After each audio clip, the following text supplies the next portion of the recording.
Lepo pozdravljeni v novem podcastu o šoli prihodnosti. V sklopu 12 podcastov govorimo o različnih temah, ki tarejo našo osnovno šolo. Predvsem se pogovarjamo o tem, kakšna je realnost, kakšne so rešitve, predlogi, kje se da kaj popraviti. O temi, o kateri danes govorimo ponavadi zgolj, kadar vidimo zgodbo na televiziji. Ponavadi gre za tiste slabe zgodbe. Poglejte, kaj vse se je zgodilo, saj to je zdaj že nekaj normalnega. Potem pa pozabimo, da so za vsemi temi zgodbami ljudje. Ne zgolj tisti, ki imajo težave, ampak tudi tisti, ki jih stalno spremljajo, se trudijo, da bi jih bilo čim manj. To so tisti delavci, strokovnjaki, ki so leta in leta študirali, kako otrokom pomagati. Strokovni delavci, sam rečem temu, v osnovnih šolah, ki pa jih je, kot tudi učiteljev, premalo. Težav pa vsako leto več. En lep pozdrav obema. Dobra gosta sem danes dobil. Aleksander Vališar je z Centra za vzgojo, izobraževanje in usposabljanje. To je šola s prilagojenim programom, lahko temu tako rečemo? Ali, ja, organizacijsko smo šola s prilagojenim programom. Dva programa izvajamo. Nižji izobrazbeni standard, to je za učence z lažjo motnjo v duševnem razvoju in z ostalimi vedno več dobivamo učencev tudi s pridruženimi motnjami, od govorno-jezikovnih, dolgotrajno bolnimi, potem čustveno-vedenskimi in potem izvajamo še posebni program vzgoje in izobraževanja, v katerega pa so vključeni učenci zmerno, težjo in težko motnjo v duševnem razvoju, seveda tudi s pridruženimi motnjami, slepi, slabovidni, naglušni, z govorno-jezikovnimi motnjami, gibalno ovirani in vedno več otrok z avtističnimi motnjami. Ja. Veliko bom, vidim, imela za klepetati. Ingrid Klemenčič je pa ravnateljica Simona Jenka Kranj. En lep pozdrav. Pa ne zgolj ravnateljica, prej sva se malce pohecala, ravnateljica z dolgoletnimi izkušnjami, prav ko gre za svetovalno delavko, oziroma kakšen je pravi naziv, da bova že na začetku točna? Ja, kar svetovalni delavec, sicer v svetovalni službi jaz rečem smo, ker se mi zdi, da sem po duši še kar svetovalna delavka, je to različni profili, ampak načeloma svetovalna služba šole, ja. Ja, nič. Začnimo kar najprej takole. Prebral sem, da je bilo leto 2023-2024, morda je star podatek, ampak prav veliko se pa ni spremenilo, zaposlenih 3250 vodstvenih, svetovalnih ali drugih strokovnih sodelavcev oziroma delavcev, ampak tisto, kar je važno, je, da je pomoč svetovalnih delavcev vsako leto bolj potrebna, zato ker je tudi težav več. Morda najprej razložimo, kakšne naloge svetovalni delavci v osnovnih šolah pravzaprav imajo. Tukaj boste, gospa Ingrid, verjetno vi na vrsti najprej, ja? Naloga svetovalnih delavcev je res zelo pisana, ampak bom začela tam, ker se mi zdi, da je res poslanstvo svetovalnih delavcev in to je pravzaprav skrb za otroke. Skrb za to, da se znajo prilagoditi raznim situacijam, za to, da jih vidijo, da jih slišijo, da so jim na voljo. Poleg tega veliko svetovalnih delavcev nudi še učno pomoč, poleg vsega pa seveda, tu je še, lahko govorim 1 uro samo o nalogah, ampak rečemo, da je eno osnovno delo to, da delajo, skrbijo za otroke in seveda tudi sodelujo z učitelji in seveda starši. Jaz vedno rečem, da svetovalna služba, vsaj če govorim v svoji šoli, so moja desna roka, ker oni najbolj zaznajo dinamiko v šoli, kaj se dogaja v razredih, pri posameznikih, starših. Tako da so tudi en dober kompas, da šola potem lahko načrtuje, kaj je tisto, kar bo čemu bo posvečala več pozornosti, recimo. Koliko imate svetovalnih delavcev pri vas v Kranju? Ja, zdaj sam svetovalnih delavcev, moram reči, mi smo šola z 750 učenkami in učenci, imamo še vrtec, majhen, ampak ja. Sicer uradno imamo mi 2,5 svetovalna delavca. Potem imamo pa še kar nekaj učiteljev za DSP, se pravi za učno pomoč oziroma za delo z učenci z odločbami, ki pa opravljajo tudi zelo veliko svetovalnega dela. Tako da jaz moram reči, da na šoli je mogoče sreča, no, da je toliko večji tim, toliko, bom rekla, barvit tim profilov, tako da lahko si pomagajo en drugemu. No. Ne bom pa šla mimo tega, da ima svetovalna služba tudi vedno več administrativnih del, kar je po moje zdaj problem, velik problem šol nasploh, no, to vse zapisati, vse vprašati, vse tako naprej. No. Je pa še mogoče ena stvar, no, se mi zdi pomembna, da tudi sodelovanje z zunanjimi institucijami svetovalnih delavcev, in tukaj tudi mogoče je ena tista točka, kjer mogoče je premalo dorečeno ali pa premalo mogoče sodelovanja z centri, z socialno delo in z mnogimi drugimi entitetami, ki so ravno tako vpete v življenje otrok in družin, s katerimi se najbolj ukvarjamo. No. Zdaj ste mi dali nekaj izhodišč, ki jih bom seveda uporabil v nadaljevanju. Aleksandar, morda lahko poveste kakšen primer, kakšni otroci, saj ste na začetku zelo lepo opisali, da ne bo kakšne pomote, ampak da si bomo lažje, ljudje smo pač takšna bitja, da ko slišimo zgodbo, pa rečemo, aha, s tem se torej tam ukvarjajo. Kakšen otrok pride k vam po pomoč, jaz temu tako rečem, da potem nadaljuje svojo to šolsko pot? Ja, zdaj, če bi vprašali naše učence, zakaj so na tej šoli, pač povejo, da so imeli težave pri matematiki, drugi pri angleščini, enim slovenščina ni šla in tako naprej. Našo šole potem sprejemajo kot neko lažjo obliko šolanja. Mnogi otroci, ki so imeli v večinski osnovni šoli velike učne težave in posledično potem so se začele pri njih pojavljati bodisi psihosomatske težave, bodisi težave na področju vedenja, potem pri nas nekako zaživijo. Mogoče povem ravno en primer, da smo imeli eno obletnico šole in je prireditev vodila ena naša učenka, ki je pred nekaj meseci prišla iz večinske šole. Naslednji dan me je obiskala mama, pač iskajoč računalniško učilnico, ker mi je bilo težko govoriti z mano in mi je zvečer potem napisala pismo in rekla, da šele zdaj po 5-6 mesecih, ko je otrok na tej šoli, vidi, da je naredila prav. Ker zdaj 6 mesecev ni spala, ker si je vedno učitala, a je naredila prav ali ne, a je odvzela otroku vse. In mi je napisala tudi v tistem pismu, da je njen otrok prvič držal mikrofon v roki, ne da ga je držal, vodil je prireditev za cel kulturni dom in da se mi opravičuje, ker je prej imela v mislih, da imamo na naši šoli zgolj varstvo, da samo varujemo, da sprejmemo otroke in jih na koncu damo na kombi, ampak zdaj vidi, da smo mnogo več in da bo, kjer bo le možno, nam pomagala pri tistih, ki se mogoče ne morejo odločiti.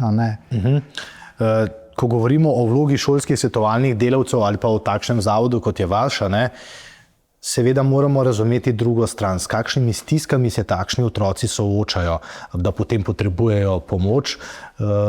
Zato morda še za kakšen primer, katere so tiste stiske, ki so danes med...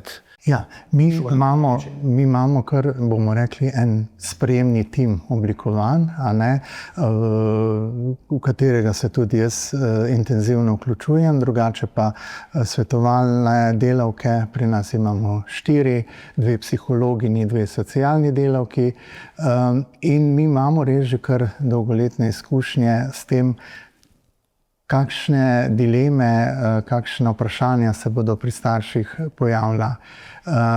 Velikokrat gre za še vedno stigmatizacijo, ko mora enkrat otrok iz večinske šole v šolo s prilagojenim programom, kaj bodo rekli sosedje, kaj bodo rekli stari starši. Mnogi potem tudi starši lažejo drugim, da hodi ne vem v katero šolo, da on pač hodi že v Velenje in tako naprej, da se izogibajo raznim tem. In vsem nekako svetujemo, da morajo otroka najprej sprejeti takega, kot je. To je več faz, imamo v tem sprejemanju tega, da gre otrok na drugo šolo in ena od teh faz je faza žalovanja za normalnim otrokom. A ne? In nekako čim prej to fazo sprejmemo, zaključimo in sprejmemo to kot svojega otroka, ki mu bomo kot starši pomagali v največji možni meri, tem bolj bo otrok uspešen.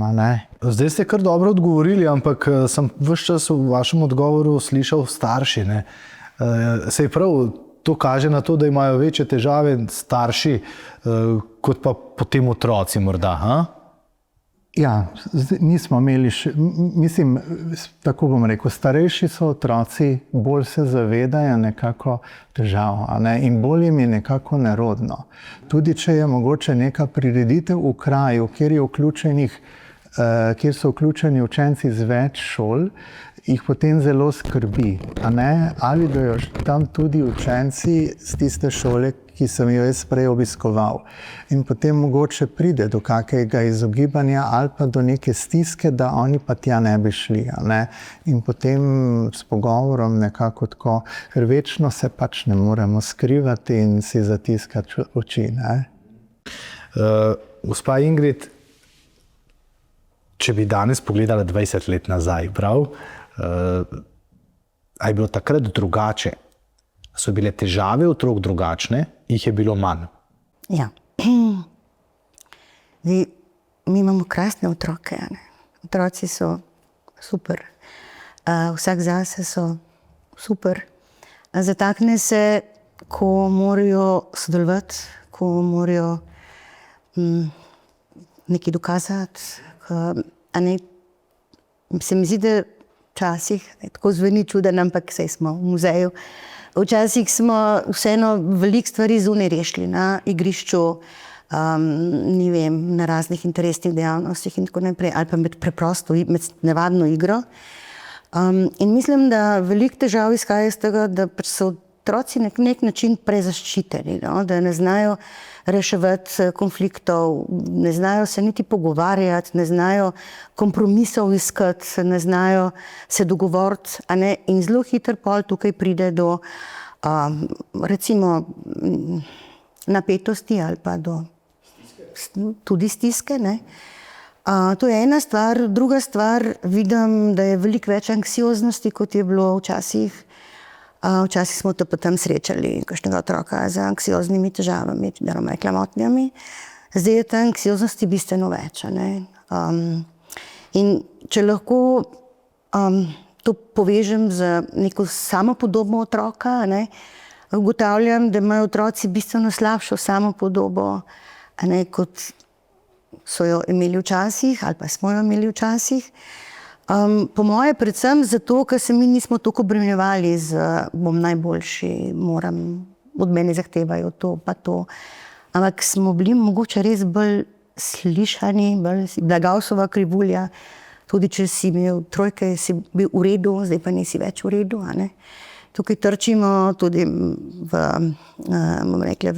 mogoče zahteve staršev, pričakovanja staršev. Zdaj, če ni ocena prav dobro, to že ni ocena. In posledično, seveda, te stiske otrok nekaj, kako bom to dosegel. Predvsem bom pa rekla, da zelo veliko težav je v teh medvrstniških odnosih. Ker kot pravim, pač tukaj vse je zelo strukturirano, veliko manj je nekih prostih stvari, iger. Mi zdaj v šolo kar vnašamo to igro.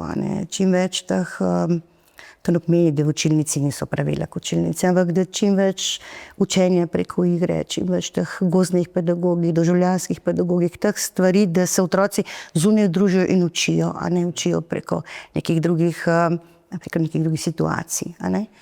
Ker tudi tako mogoče še če se navežem na kolega, gledam v šoli, recimo, kakšne težave so, če vzamemo otroke z odločbami. Mi imamo 7 zaposlenih za otroke, ki imajo odločbe, to je veliko.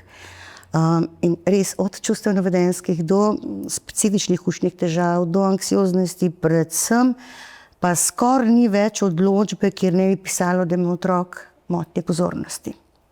To je pa ne čist ADHD, recimo, to tudi kar v porastu, kar veliko, ampak prav še težave v pozornosti, recimo ADD, če tako rečemo. Recimo, ne. Tle vidim veliko razliko, no. Nimajo frustracijske tolerance, hitro so zadovoljni, ne bi vložili ne vem koliko dela, vse je na hitro. In bom rekla, da ne smemo vsem pozabiti, da so otroci naše ogledalo. In če dovolite en primer, ki sem se jaz znašla v njemu, sem pa razmišljala, ko sem tam prišla domov utrujena in do menega ni bilo doma in sem rekla, 5 minut zame. In sem se usedla na kavč in sem prižgala televizijo. Prvi kanal mi ni bil na prvo žogo všeč, drugi kanal, tretji. In se zalotim, da pritiskam, ker mi nič na prvo žogo ni všeč. To je to, ni takojšnje zadovolitve bilo. Če bi počakala še mogoče minuto, bi mi zagotovo bilo kaj všeč. In te vse informacije, vse instant dobiti, recimo, tukaj vidim velik problem. Se bom zdaj kar navezal na to, kar ste rekla, na te probleme, pa vprašal. Zdaj smo pri tej vlogi svetovalnega šolskega delavca. A so dovolj podkrepljeni z vsemi znanji, ki so potrebne za spopadanje s takšnimi težavami? Morda najprej to. Vse to je za oba vprašanje, ne? Potrebno nenehno strokovno popolnjevanje, pojavljajo se različne oblike, tudi nasilništva med vrstniki, tako da jih se moramo naučiti prepoznati. Potem te vape in te zadeve na področju tega moramo biti zelo izobraženi, tako da moramo iti v korak s časom. A tukaj zdaj vstopi že ta svetovalni delavec? Imamo učitelja, zgodi se vape, naprimer sredi razreda ali pa na hodniku ali pa morda potem na igrišču. Je že napoten tak učenec k svetovalni delavki na pogovor in tam ta pogovor teče in kako? Zdaj, mogoče je to tisto, kjer jaz vidim največ težav. Če bi bilo dovolj svetovalnih delavcev, bi lahko upravljali preventivne naloge. Svetovalni delavci so dragoceni, zato ker so skozi v razredu lahko, ker pridejo za 5 minut ali pa pač za 1 uro, ali pa so na hodniku in vidijo dinamiko in vidijo, kaj se dogaja. In recimo, če pač medvrstniško nasilje vzamem, mi vsako leto svetovalna služba naredi recimo projekcijo, se pravi otroci in vprašalnik rešijo, vsi otroci, da vidimo, v katerem razredu so pravzaprav katere težave. Ne moramo zdaj reči, povsod je težava medvrstniško nasilje, ampak nekje mogoče fizično, nekje psihično. In to je pol tista točka, da lahko svetovalni delavec vstopi v razred in preventivno dela tam, kamor je težava. Zdaj pa, ko temu ni tako, čeprav se trudimo, jaz moram reči, tako kot kolega, mislim, da smo oba z tega kalibra, da smo res veliko v razredih in med učenci. Je pa tako, kot ste rekel, da pravzaprav ali razrednik pač odreagira, ampak načeloma potem pošlje k svetovalnemu delavcu otroka in pač potem odvisno, kaj se je zgodilo. Tukaj si poskušamo vzeti čim več časa in tukaj vidim tudi to dragocenost, da pač ugotovimo, zakaj otrok neko vedenje pravzaprav izkazuje. Ker, veste, jaz stojim za tem, da nobeno vedenje ni kar tako, ampak ima vsako vedenje pač nekaj izkazuje. Jaz pravim, da je vedenje otroka najbolj pristna komunikacija, otroka z mano. Jaz vidim, kdaj se spreminja, kdaj postaja nemiren, kdaj se zapre vase. In lahko pol ga povabim, pa se pogovarjam. Ko pa pride že do nekega dejanja, seveda tudi kakšne posledice morajo nositi, ker tukaj pač se morajo učiti. Ne govorim tle o administrativnih kaznih, ampak pač o posledicah. Poskušamo čim bolj iskati posledice, ki so res vezane na tisto, kar otrok recimo naredi narobe. Ja, v teh kaznih bomo tudi kakšno rekli, dobro ste to rekli, vedenje je odraz nečesa. Kakšne pristojnosti svetovalni delavec v šolstvu pravzaprav ima, če se nekaj začne z otrokom dogajati in seveda ne dobre stvari, potem gre na pogovor, tukaj je zdaj bom postavil vprašanje, že potrebno obvestiti tudi starša, da ta pogovor zdaj tam že poteka in da bi bilo primerno, če bi bil pogovor morda daljši kot zgolj tistih 10 ali pa 20 minut tisti dan?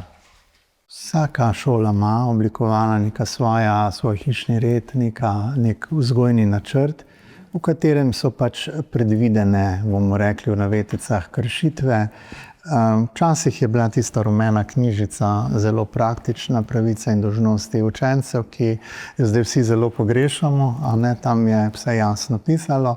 Zdaj se pa te meje velikokrat kar razširjeno. Že tele vejpi, a ne, bi pred leti mogoče že klicali policijo, zdaj pa je mogoče postalo res to bolj del našega vsakdana, pa ni več take panike glede tega, a ne. Mislim, da se odloča od primera do primera, a ne.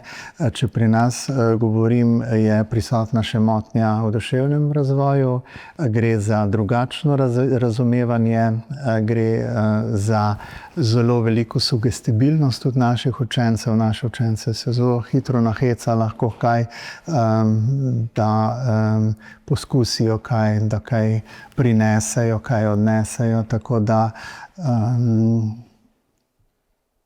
je res od primera do primera zadevo rešujemo in seveda na otroku razumljiv način. A je šolski svetovalni delavec lahko potem neka pomoč, naprimer, da vidimo, da se nekaj z otrokom zgodi, starš je seveda obveščen, predvidevam, in potem starš skupaj s šolo najde nek načrt, da bi ta otrok, ne vem, morda vsak teden enkrat, dvakrat obiskoval šolskega delavca svetovalnega? Prosti. Ne, saj vprašanje za oba ni... Ja, mi imamo v bistvu kar pri teh, ki se mogoče določene kršitve večkrat pojavljajo, kar oblikovana spremljanja učencev, v bistvu na mesečni ravni.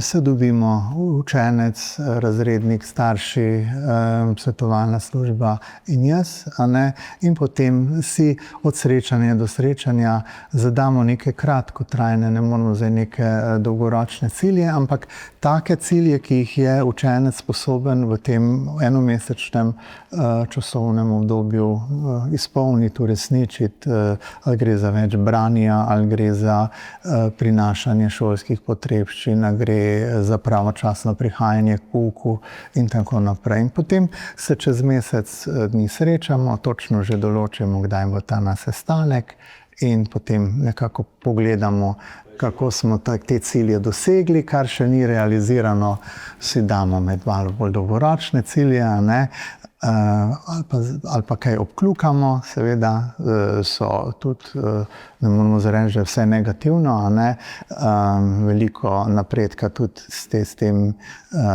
načinom dosežemo. Ja, mogoče v večinski šoli je malo specifike tukaj, no, a ne.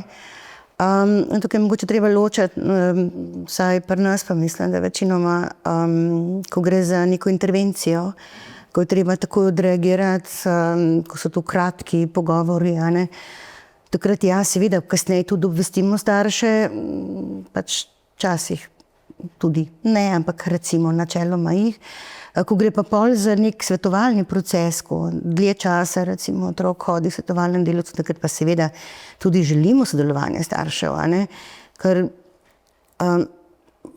mislim, ko se bomo začeli enkrat res zavedati, da en brez drugega nič ne moremo, a ne, in da bomo razumeli, da se otrok v domačem okolju drugače vede, kot se v šolskem zaradi mnogih stvari, do takrat bomo imeli komunikacijske šume in težave. Ko bomo se pa zavedali, da lahko pedagoški trikotnik je že stoletja in je najbrž ima nek, a ne, se pravi učitelj, otrok, starš. In ko so vsi ti koti povezani, pa smo uspešni. Se pravi, mi je pa tako, no, da določene intervencije res naredimo tudi, ker če bi za vsako intervencijo starša klicali, a ne, pol, ne vem, kam pridemo, pa tudi jaz mislim, ja, pa jaz tudi mislim, da to mora ostati kompetenca svetovalnih delavcev in prej, ko ste rekel, a ne, svetovalni delavci, ja, seveda, oni morajo se izobraževati, morajo, a ne, ampak jaz vem, da so, da veliko znajo, veliko vejo, da se stalno pogovarjajo, da imajo mnoge time, se pravi intervizije in drugmu pomagajo, a ne, zato določene primere skupaj rešujemo. ker pač vsak ima mogoče en drug pogled.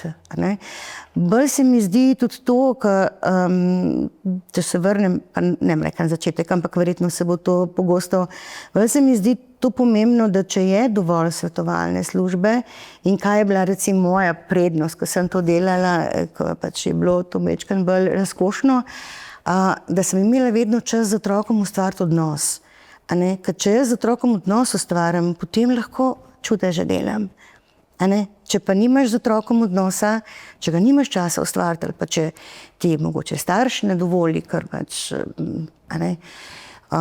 pol je pa to težje. Pa še mogoče nekaj bi morda morali razjasniti, jaz tudi kot mama, jaz ne želim, da moje otroke kdo vzgaja. To jaz delam doma.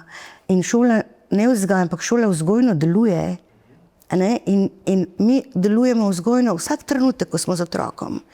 Mi smo njihov model.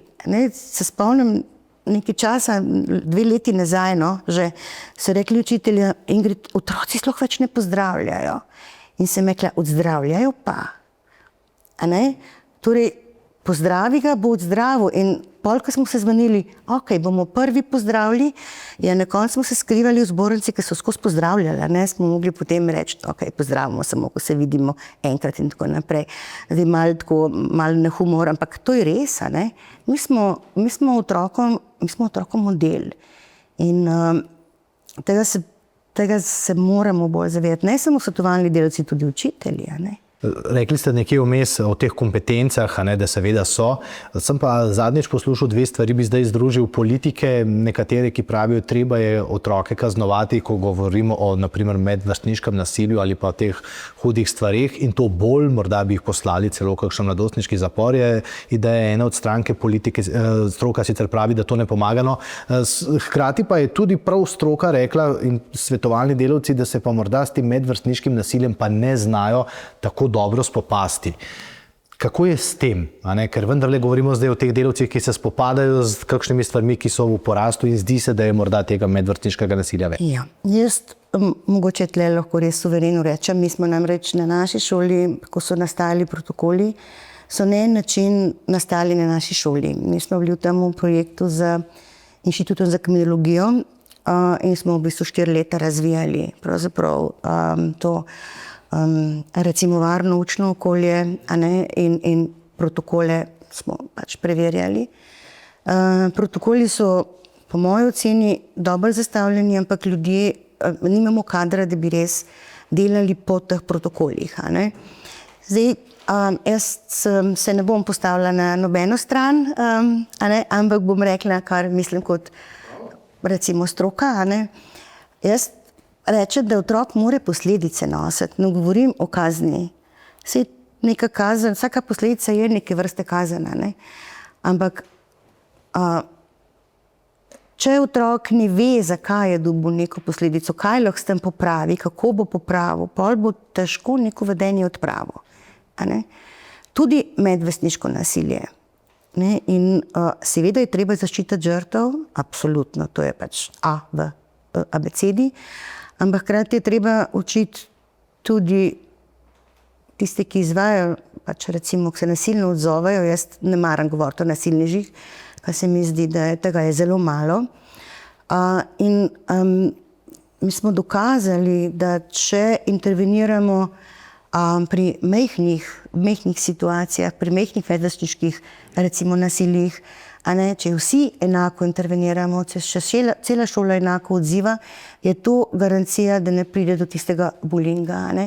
In da otroci vedo, včasih se meni zdi, da zgleda, kot da imamo mi, grozno veliko nasilja na šoli, ampak gre po moje bolj za to, seveda ga imamo, ker to je pač nasilje, je del. Ampak gre za to, da poskušamo čim prej odreagirati. Že ko so majhne stvari zgodijo.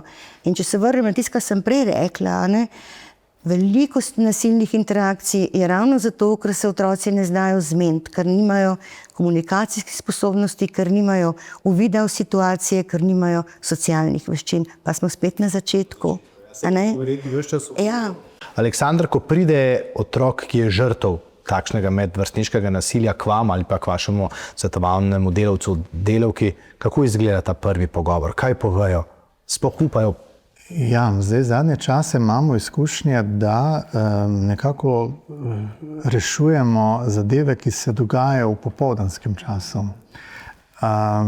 Zdaj zelo veliko vlogo imajo ti Snapchati, Facebooki, Messengerji, ta družbena omrežja, ko si lahko tudi pod drugim imenom marsikaj napišeš in potem gre za razna obtoževanja in potem dejansko zaključujemo seveda pridejo pri nas, kot je že Ingrid prej povedala, ta zaupnost je ena prvih takih lastnosti, ki jo mora imeti strokovni delavec, in jaz mislim, da pri nas imamo to vzpostavljeno, da otroci se kar pogosto obračajo na svetovalno službo, pridejo potožiti in da tudi naše svetovalne imajo že bomo rekli, že tudi dobro poznajo otroke, vejo katero pilula je za koga, kaj bo pri komu pomagalo. Eden rabi samo besedo, tolažbo, drugi čas si res prepričana, saj je to res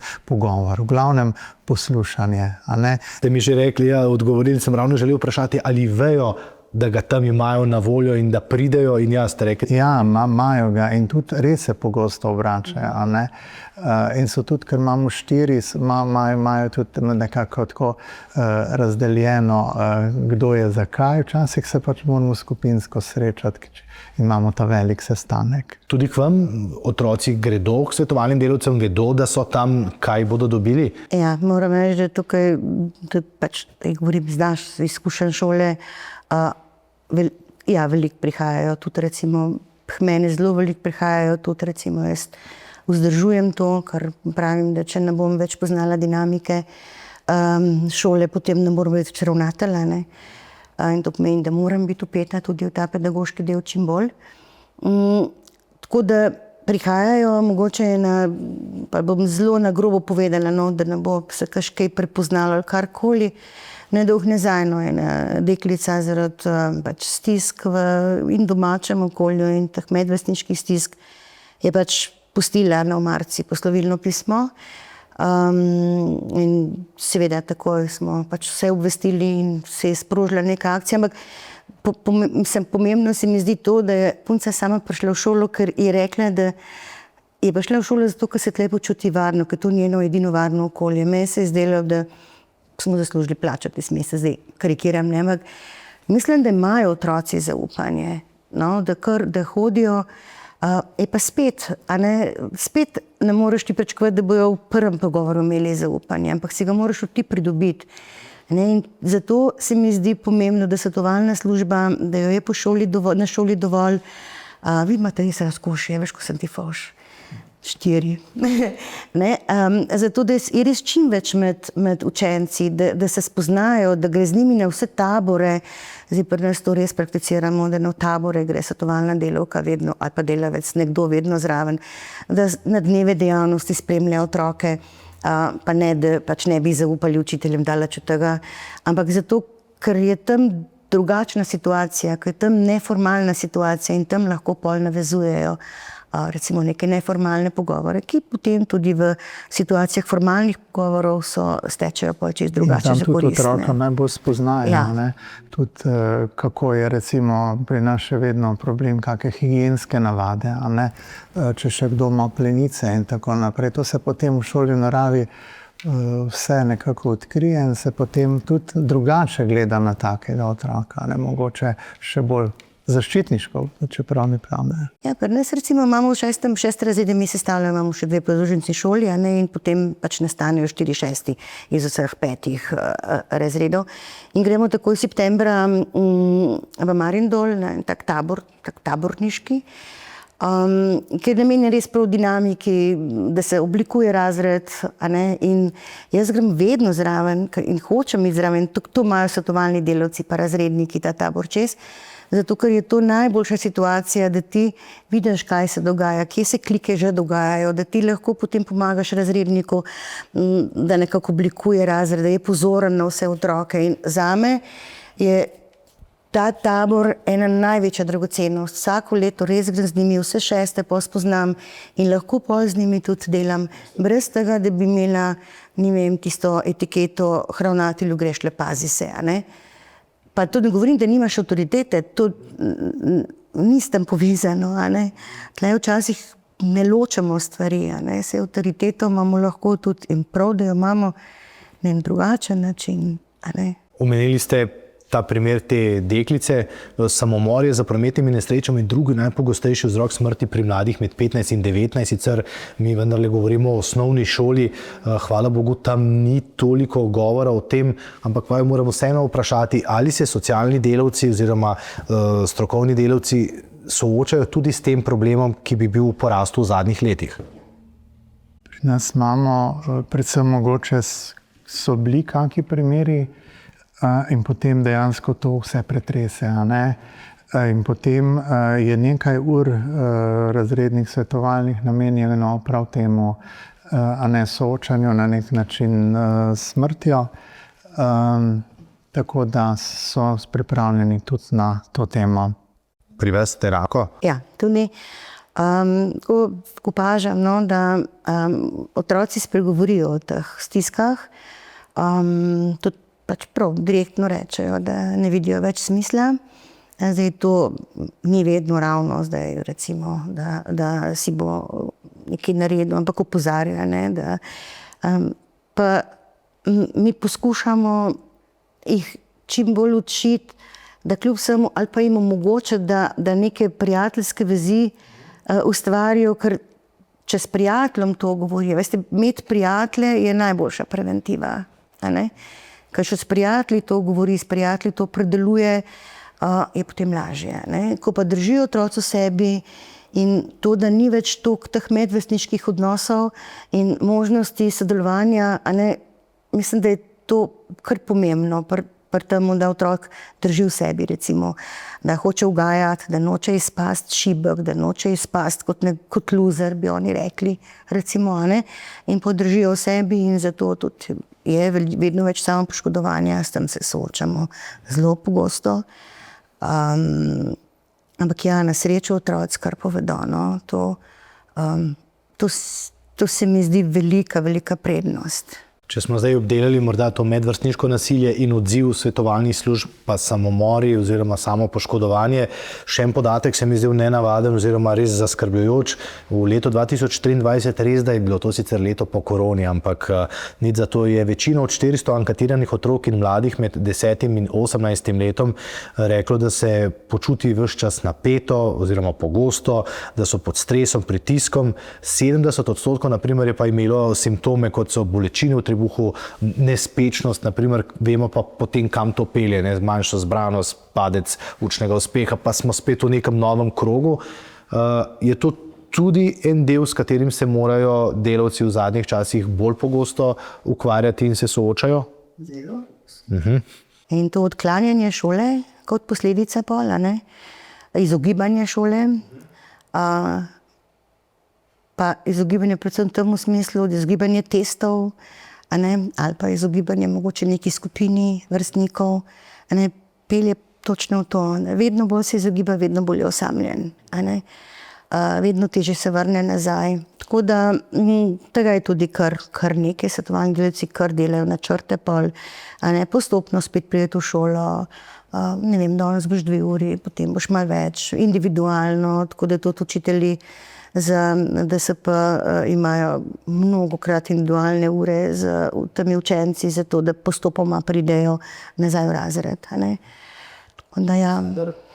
Pri vas morda res pristanejo učenci, ki so imeli nekaj več težav pri učenju ali pa res veliko, no, pa in potem vi najdete to pot nazaj. Nek mit ali pa resnica, to mi boste pa zdaj vi povedali, je, češ kaj se pa zdaj oni imajo toliko zasekirati morda zaradi teh stvari, saj tako ali tako, a ne, pri njih uspeh je že tak.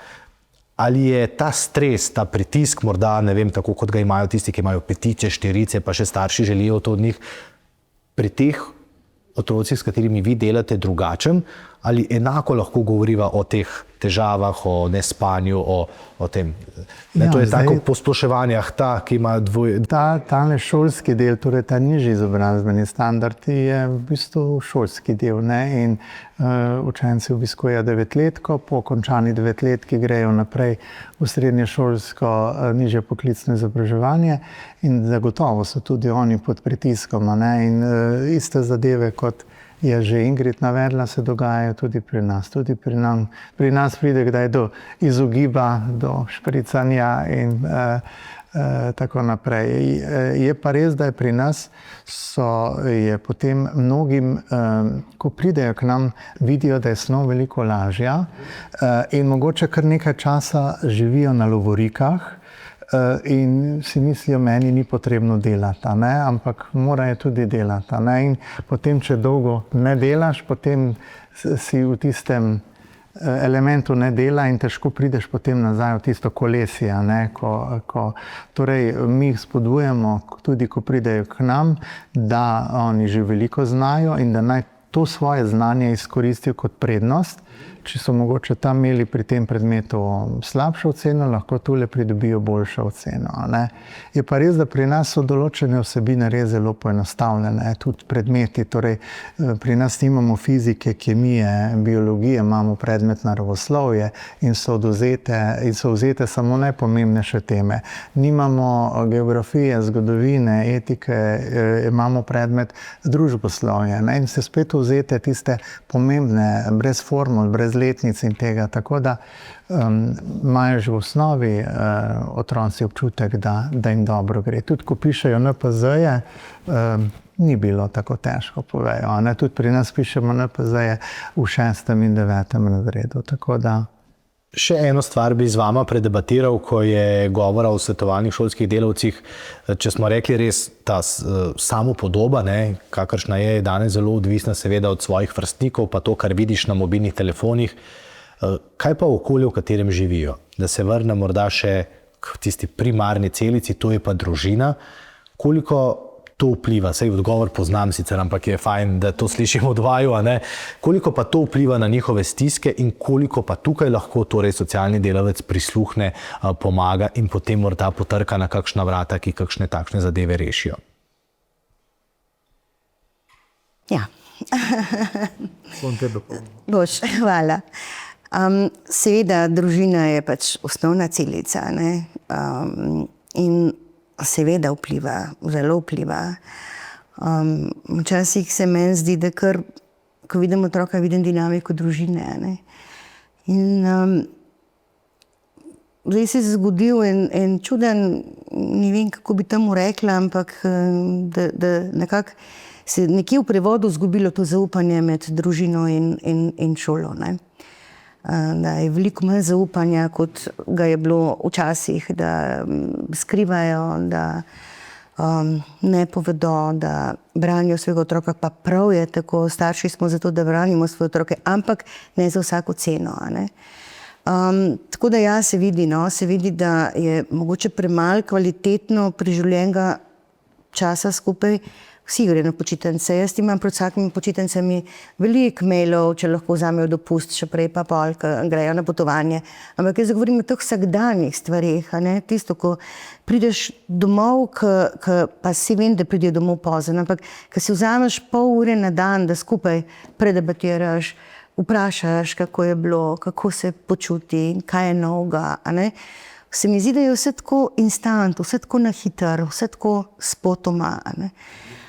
In tudi vidim, recimo, ne vem, ko grejo otroci iz šole, včasih z pisarne gledam, ta prva stvar, ki je telefon v roke, ne, in grejo skupaj, ampak vsak ima svoj telefon. In enako, recimo, ne vem, mi nekako si zelo želimo, pa tudi nam že uspeva, tu pa tam, ne, da bi, da ne dovolimo, da imajo otroci na taborih telefone. Ne. Zdaj, ko so starejši, jim pač seveda pustimo, ampak jim zvečer damo tisto uro, da se pač, ne vem kaj, med sabo podružijo, mislim po telefonu, pa zraven in druge sedijo, ne.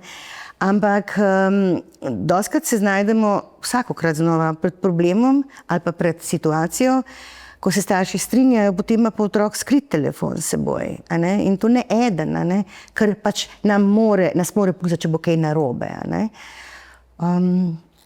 Ne vem, tudi zdaj, prej, ko je Aleksandar rekel, no, ta delovni korona je za moj okus vzela otrokom delovno kondicijo, a ne? In tega več nimajo in vzela jim je, vidimo te generacije 7, 8 zdaj, ki so bile najbolj prizadete pravzaprav v času korone, vidimo posledice pri njih definitivno, ne znajo se pač zgovarjati in ne znajo se družiti. In enako po moje pri starših, a ne. In se mi zdi, da določene stvari se res prelagajo en na drugega. In tudi svetovalni delavci, ko potrkajo na vrata, ne vem, mogoče CSD-ja, se spet preloži, dajte, to ne je šola. Samo se mi zdi, da se gremo zdaj z otrokom in ping-pong in mene osebno to zelo moti, ker včasih res pol ne veš. In potem v šoli naredimo, a ne, in zato tudi imamo včasih veliko več dela, ker naredimo tudi delo drugih inštitucij. Pa nočem biti kritična, res ne, ampak mi bi morali sodelovati sploh v situacijah, ko so težke, ko je mogoče res družinska dinamika ni najboljša, a ne. In tukaj ostanejo pogosto sami svetovalni delavci. Prav zato sem si že želel to temo, vloga svetovalnih delavcev v osnovni šoli, preden nam zazvoni zvonec, ta starinski v tej stari učilnici. Zato morda še zadnje vprašanje, Aleksandar, če bi imeli neko čarobno palico z vsem svojim znanjem, ki ga imate, z vsemi svojimi izkušnjami in vedenjem, kakšno vlogo socialni delavci, šolski svetovalni delavci vendarle imajo, kaj bi bila tista ključna stvar, ki bi si jo zaželeli, pa bi, če bi se uresničila, bi marsikaj spremenilo? Ja, sam dob si najbolj zaželel šolo brez problemov, ampak mislim, da šola ni samo učenje, da je skupaj tam pri nas recimo 90 zaposlenih, 174 učencev, vsak nekaj prinese, bodi si svoje probleme, bodi si problemi, ki nastanejo zajedno. In vse je potrebno pač reševati na nek seveda strpen način. Jaz sem zagovornik čim bolj jasnih pravil, če so jasna pravila, kot in točno vemo, kaj lahko počnemo, kaj ne smemo. Da tudi, če mene kateri od učencev obišče, jaz sem čisto po zadnjem tej verigi reševanja problematike, najprej potrašim po šolskih pravilih. Imamo 6 enostavnih šolskih pravil in potem pač mora se sam opredeliti, katero pravilo je kršil in kaj bi lahko izboljšal. Navadno 2 pravili še gresta, potem se pa že ustavi. A vidite, koliko jih je bilo tukaj včasih? 25.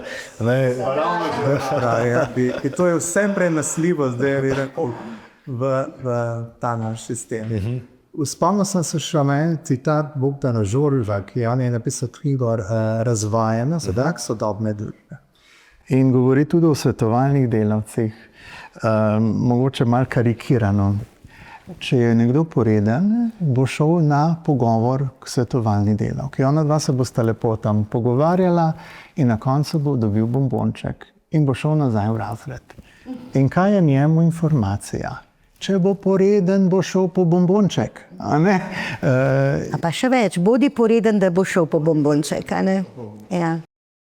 A kar tako končamo? Se mi zdi, da je dobra zgodba, nauk pa ne najboljši. No. Hvala lepa obema, da sta prišla, da sta v bistvu delila z nami ta drug vpogled, o katerega nimamo velikokrat vpogleda. Vemo, da obstajajo, ne? Vemo, da jih je premalo, ampak v resnici pa nismo čisto dobro vedeli, kakšna je njihova vloga, namen in s čim vse se spopadajo šolski svetovalni delavci. Zato res hvala lepa in hvala tudi, ker počneta to, kar počneta. To je namreč izjemno pomembno, da bomo kot družba boljši ali pa da bomo morda, ne vem, vsaj tisto pot pravo poznali. Hvala. Z veseljem. Ja, vam pa hvala lepa, da ste bili z nami. To je bil eden od 12 podcastov v sklopu o šolstvu, o šoli prihodnosti.